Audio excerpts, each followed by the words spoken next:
Hello everybody, this is Money Mom. Welcome back to the channel. Tighwad Gazette series volume 2. Today's discussion is frugality bad for the economy or is it good for the economy? Let's get started and talk about it. I think there could be pros and cons, and I know we're going to have an interesting dialogue in the comments below.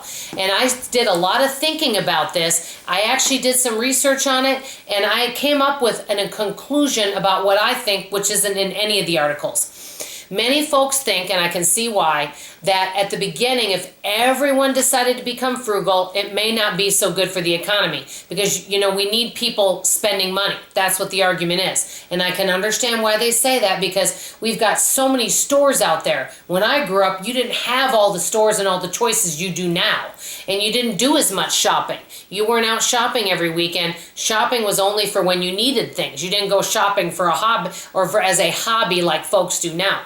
So I think basically if people were to all of a sudden everybody become frugal, what I think could happen is I think immediately it could put a crimp in retailers, and what may happen is people won't be purchasing as much, so it would probably mean less money being spent and less jobs. I think that could happen, but I think in the long run, it could help the economy. And I actually came up with a few reasons myself and then a few other reasons that have been listed.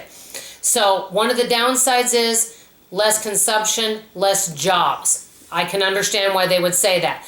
But in the long run, number one, less consumer debt. Number two, depending less on the government.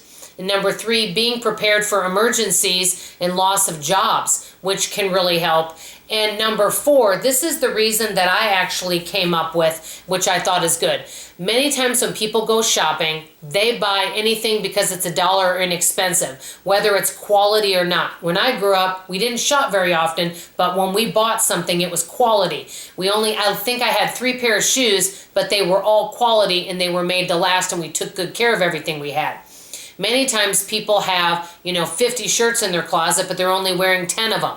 That type of thing. What I think would happen after all is many people put off buying things that are needs. So they spend the $5 here, $10 there on all these little things, but they think buying something that's higher quality, say a pair of shoes that they really need for their feet, they won't spend $75 on a pair of shoes because it's so expensive.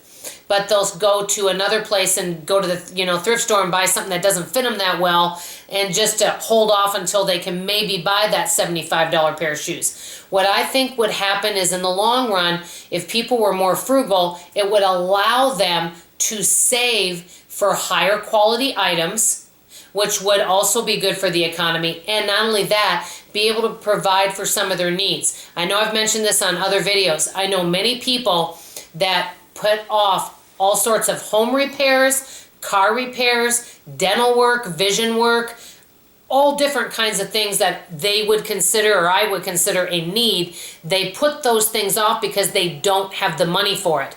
So what I think would happen is you would have less money going for all those little, things that cost only a few dollars here or there, and more money would be saved to spend on things that are more essential. So I think it would help the essential types of shopping. Like I mentioned a few of them. Home repairs would be one great example. And they would have money for spending on things that create more value in their life rather than something that would just give them instant gratification right now.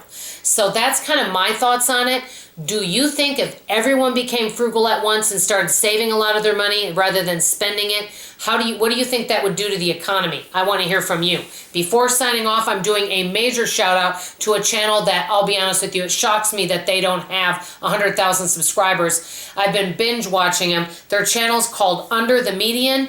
This young lady and her husband, or actually they're around my age, they have been living debt-free for many years, and they actually did it on an income of less than $40,000 a year, raising 4 boys. I have to be honest with you, I could definitely learn a lot of tips from them. They're doing an incredible job. They paid cash for a house, and they tell you about how they do it. So I'm going to link them below. You're going to definitely want to watch them. Also, just in case any of you who are vegan, they're also vegan, and they do a grocery budget of about $350 a month, which is incredible. So they've got a lot of tips to share. If you do decide to visit them, let them know Money Mom sent you. That's all for now. This is Money Mom signing off, and as I always say, I love you. Bye.